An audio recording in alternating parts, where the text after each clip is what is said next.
में हमारे भारत की सेना ने हम सभी भारतवासियों का मस्तक ऊंचा किया है।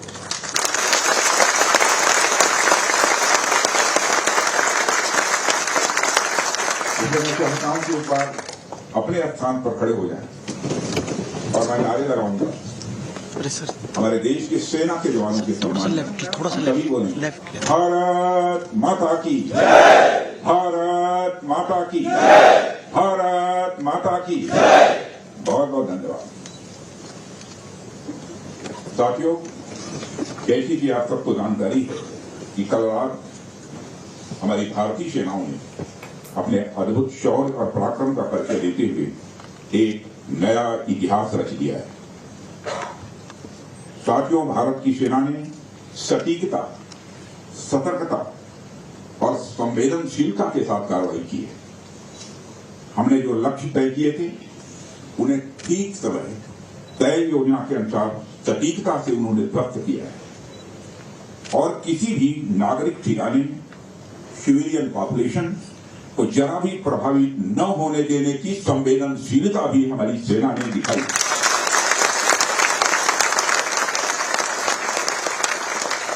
यानी एक तरीके से देखा जाए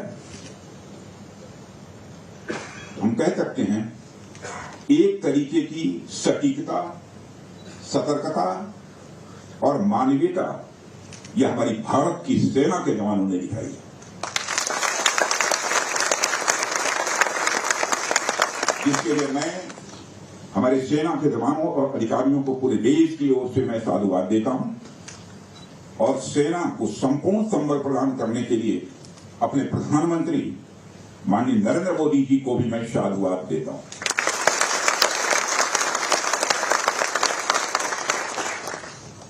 मित्रों, हमने हनुमान जी के उस आदर्श का पालन किया है जो उन्होंने अशोक वाटिका उजाड़ते समय किया था। जिन मोहि मारा तिन मोहि मारे। हमने केवल उन्हीं को मारा जिन्होंने हमारे मासूमों को मारा।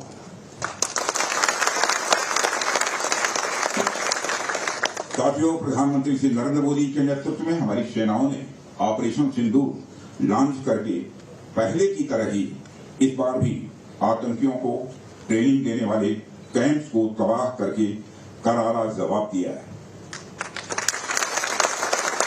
भारत ने अपनी सरजमी पर हुए हमले का जवाब देने के लिए अपने राइट टू रेस्पॉन्ड का इस्तेमाल किया है और हमारी यह कार्रवाई बेहद सोच समझकर सहे हुए तरीके से की गई है। आतंकियों के हौसले पस्त करने के उद्देश्य से यह कार्रवाई महज उनके कैंप्स और इंफ्रास्ट्रक्चर तक ही सीमित रखी गई है। मैं पुनः हमारे आर्म्ड फोर्सेस के शौर्य को मैं नमन करता हूं। साथियों, आज बॉर्डर रोड ऑर्गेनाइजेशन के 66वें फाउंडेशन डे पर आपके बीच उपस्थित होना मेरे लिए गौरव का विषय है और यह खुशी की बात है कि आज इस इम्पोर्टेंट डे पर बीआरओ द्वारा निर्मित 50 इंफ्रास्ट्रक्चर प्रोजेक्ट्स का उद्घाटन करने का अवसर भी हमें प्राप्त हो रहा है। मैं आप सभी का आभार व्यक्त करता हूं कि आपने मुझे यहां आमंत्रित किया है।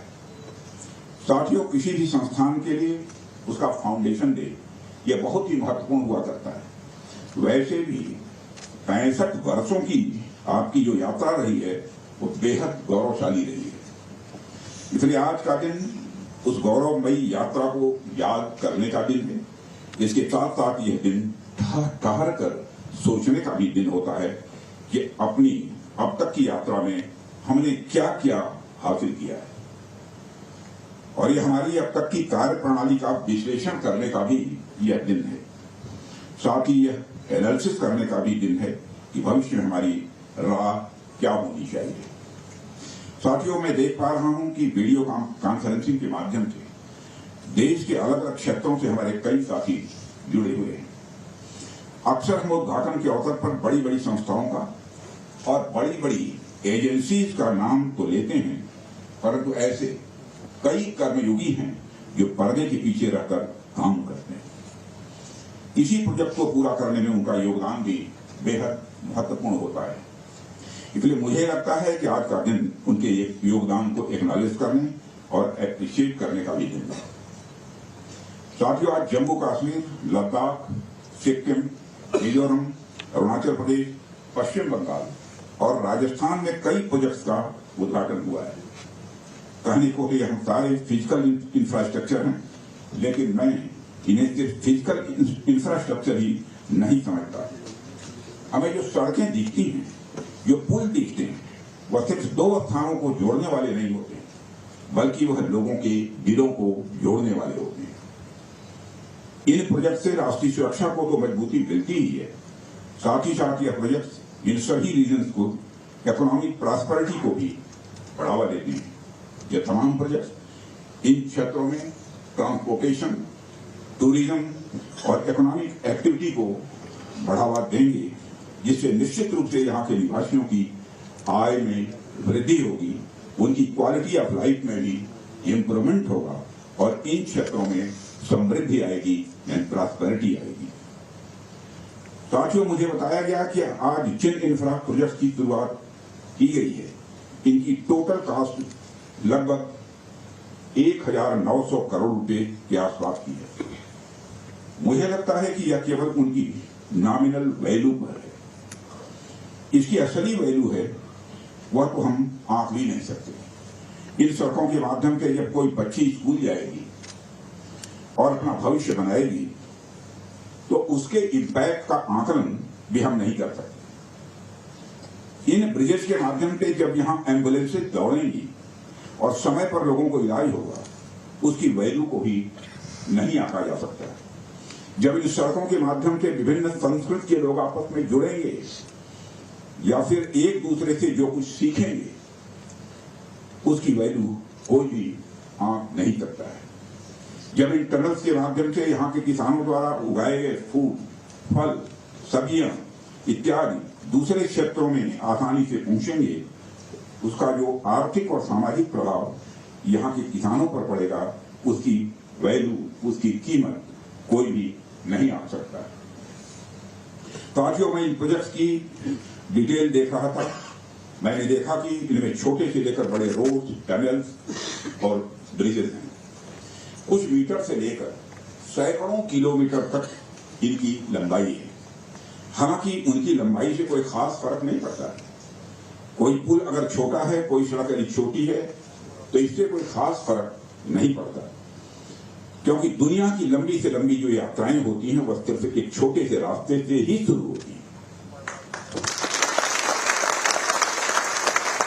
इसलिए इन प्रोजेक्ट्स की कीमत, इनकी वैल्यू सिर्फ इस बात से नहीं आंकी जा सकती क्या फाइनेंशियली या फिजिकली कितना बड़ा प्रोजेक्ट है और यह कितना छोटा प्रोजेक्ट है। असल में इनकी असली कीमत इस बात से है कि यह कितने परिवारों को जोड़ रही हैं, कितने लोगों की संस्कृति को, उनके रहन सहन को आपस में करीब ला रही हैं, कितने लोगों की आर्थिक और सामाजिक समृद्धि, इकोनॉमिक और सोशल प्रॉस्पेरिटी में अपना ये योगदान दे रही है। यह प्रोजेक्ट्स लोहे, कंक्रीट या कोलतार से बनी हुई एक संरचना भर नहीं है, बल्कि यह एक कमिटमेंट है, यह एक प्रतिबद्धता है सीमावर्ती क्षेत्र के विकास का। यह एक रिजॉल्व है, यह एक संकल्प है